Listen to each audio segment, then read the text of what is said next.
change life in 30 days, Earl Nightingale. Pay the price I want you to make a test that will last 30 days now. It isn't going to be easy. If you'll give it a good try, it will completely change your life for the better.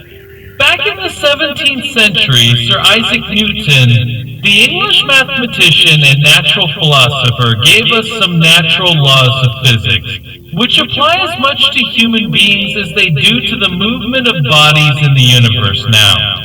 One of these laws is that for every action there is an equal and opposite reaction. Simply stated, as it applies to you and me, it means we can achieve nothing without paying the price. The results of your 30-day experiment will be in direct proportion to the effort you put forth. To be a doctor, you must pay the price of long years of difficult study to be successful in selling.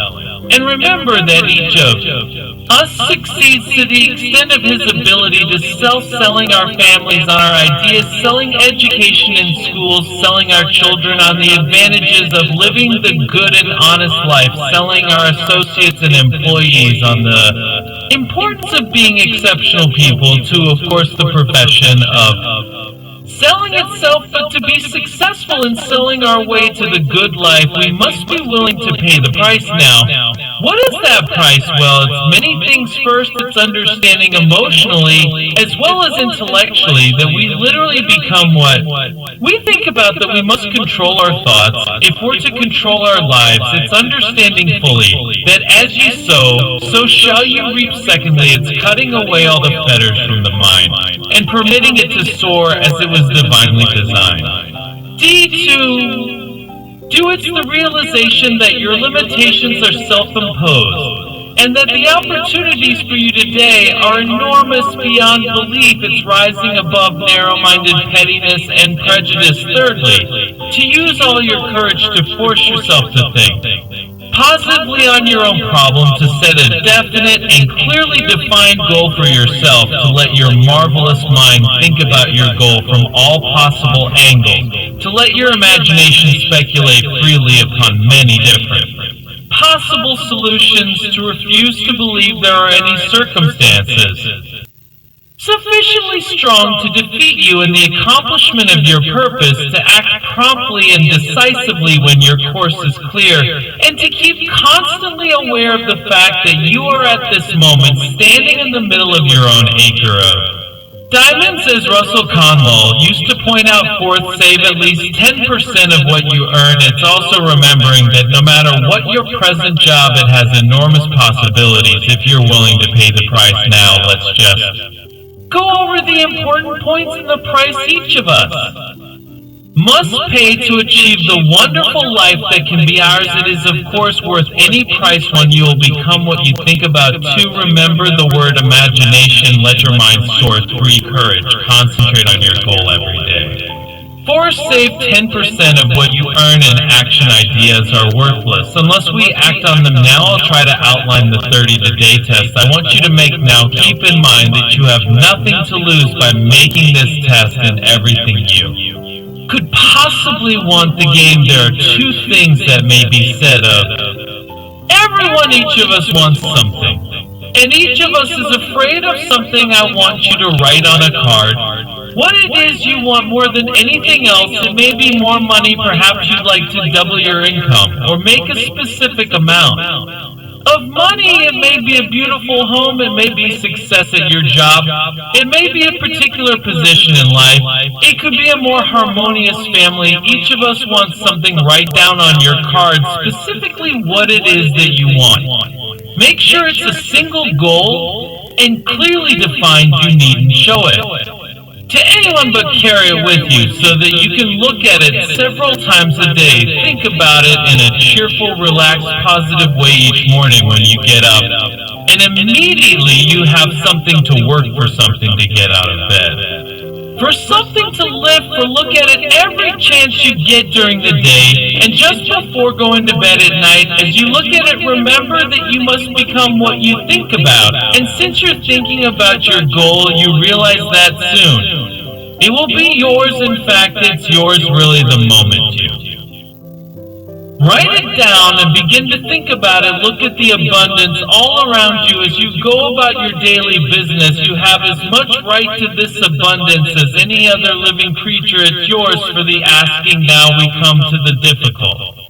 Part difficult because it means the formation of what is probably a brand new habit, and new habits are not easily formed once formed. However, it'll follow you for the rest of your life. Stop thinking about what it is you fear each time a fearful or negative thought comes into your consciousness. Replace it with a mental picture of your positive and worthwhile goal. There will come times when you'll feel like giving up. It's easier for a human being to think negatively than positively. That's why only 5% are successful. You must begin. Now to place yourself in that group, for 30 days you must take control of your mind. You will think only about what you permitted to think each day. For this 30-day test, do more than you have to do in addition to maintaining it cheerful. Positive outlook, give of yourself more than you've ever done before. Do this knowing that your returns in life must be in direct proportion to what you give. The moment you decide on a goal to work toward, you're immediately a successful person. You're then in that rare and successful category of people who know where they're going. Out of every 100 people, you belong to the top 5. Don't concern yourself too much with it. How you're going to achieve your goal, leave that completely to a power greater than yourself.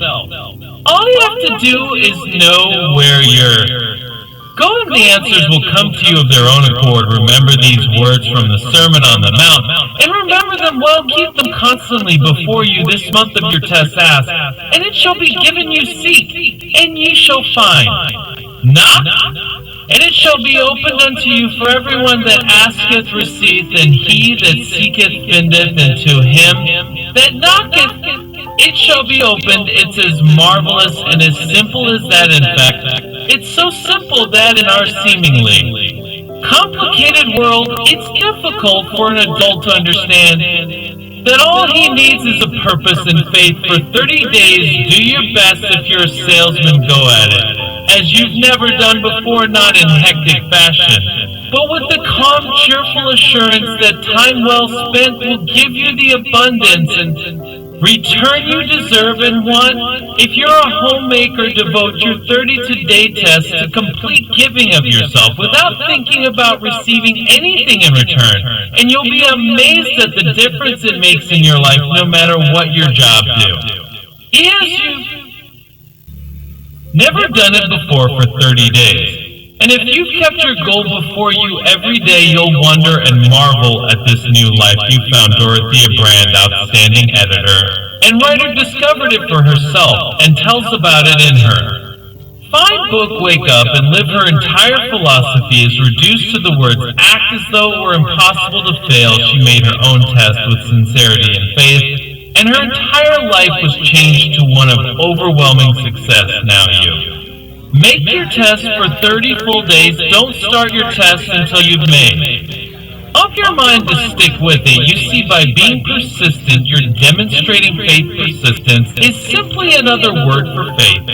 If you didn't have faith, you would never persist. If you should fail during your first 30 days, by that I mean suddenly find yourself overwhelmed by negative thoughts, you've got to start over again from that point and go 30 more days. Gradually your new habit will form until you find yourself one of that wonderful minority to whom virtually nothing is impossible. Don't forget the card in it. Vitally important as you begin this new way of living. On one side of the card, write your goal, whatever it may be. On the other side, write the words we've quoted from the Sermon on the Mount. Ask, and it shall be given you. Seek, and ye shall find. Knock, and it shall be opened unto you. In your spare time during your test period, read books that will help you. Inspirational books like the Bible, Dorothea Brand, Wake Up and Live, The Magic of Believing by Claude Bristol, and Grow Rich by Napoleon Hill, and other books that instruct and inspire. Nothing great was ever accomplished without inspiration. See that during these crucial first 30 days, your own inspiration has kept at a peak above all. Don't worry brings fear, and fear is crippling, the only thing that can cause. You don't worry during your test is trying to do it all yourself. Know that all you have to do is hold your goal before you. Everything else will take care of itself. Remember also to keep calm and cheerful don't let petty things annoy you and get you off course now, since making this test is difficult.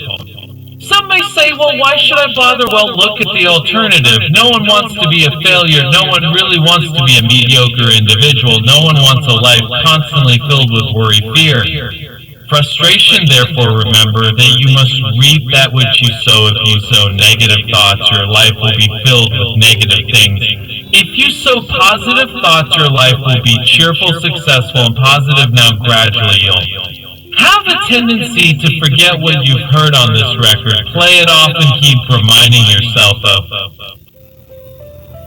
what you must do to form this new habit. Gather your whole family about it and listen to what's been said here at regular intervals. You know, most men will tell you that they want to make money without understanding the law. The only people who make money work in the mint. The rest of us must earn money. This is what causes those who keep looking for something for nothing or a free ride to fail in life. The only way to earn money is by providing people with services or products which are needed and useful. We exchange our product or service for the other man's money. Therefore, the law is that our financial return will be in direct proportion to our service. Success is not the result of making money. Making money is the result of success, and success is in direct proportion to our service.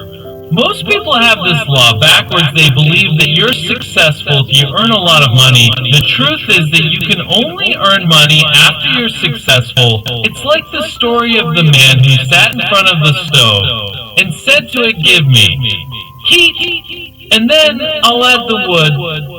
How many men and women do you know, or do you suppose there are today, who take the same attitude toward life? There are millions. We've got to put the fuel in before we can expect heat. Likewise, we've got to be of service first before we can expect money. Don't concern yourself with the money. Be of service. Build, work, dream, create, do this, and you'll find there's no limit to the prosperity and abundance that will come to you. Prosperity is founded upon the law of mutual exchange. Any person who contributes to prosperity must prosper in turn himself. Sometimes the return will not come from those you serve, but it must come to you from some place, for that is the law. For every action there is an equal and opposite reaction as you go daily through your 30-day test. Period. Remember that your success will always be measured by the quality and quantity of service you render, and money is a yardstick for measuring the service. No man can get rich himself unless he enriches others. There are no exceptions. So allow you can drive down any street in America and from your car estimate the service that's being rendered by the people living on that street. Have you ever thought of this yardstick before? It's interesting. Some, like ministers and priests and other devoted people, measure their returns in the realm of the spiritual, but again, their returns are equal to their service. Once this law is fully understood, any thinking person can tell his own fortune. If he wants more, he must be of more service to those from whom he receives his return. If he wants less, he has only to reduce this service. This is the price you must pay for what you want. If you believe you can enrich yourself by deluding others, you can only end by deluding yourself. It may take some time, but just as surely as you breathe, you'll get back what you put out. Don't ever make the mistake of thinking you can avert this. It's impossible. The prisons and the streets where the lonely walk are filled with people who try to make new laws just for themselves. We may avoid the law of man, but there are greater laws that cannot be broken. An outstanding medical doctor recently pointed out 6 steps that will help you realize success. 1. Set yourself a definite goal. 2. Quit running yourself down. 3. Stop thinking of all the reasons why you cannot. Be successful and instead think of all the reasons why you can foretrace your attitudes back to your childhood and try to discover where you first got the idea you couldn't be a success if that's the way you've been thinking. 5. Change the image you have of yourself by writing out a description of the person you would like to be, and 6. Act the part of the successful person you have decided to become. The doctor who wrote those words is a noted West Coast psychiatrist, David Harold Fink, MD. Do what all the experts since the dawn of recorded history have told you. You must pay the price by becoming the person you want to become. It's not nearly as difficult as living unsuccessfully. Make your 30-day test, then repeat it again each time. It will become more a part of you until you'll wonder how you could ever have lived any other way. Live this new way, and the floodgates of abundance will open and pour over you more riches than you may have dreamed existed. Money, yes, lots of it. But what's more important, you'll have peace. You'll be in that wonderful minority who lead calm, cheerful, successful lives. Start today. You have nothing to lose, but you have a life to win. All for motivational. Earl Nightingale is you, Mr. Motivation.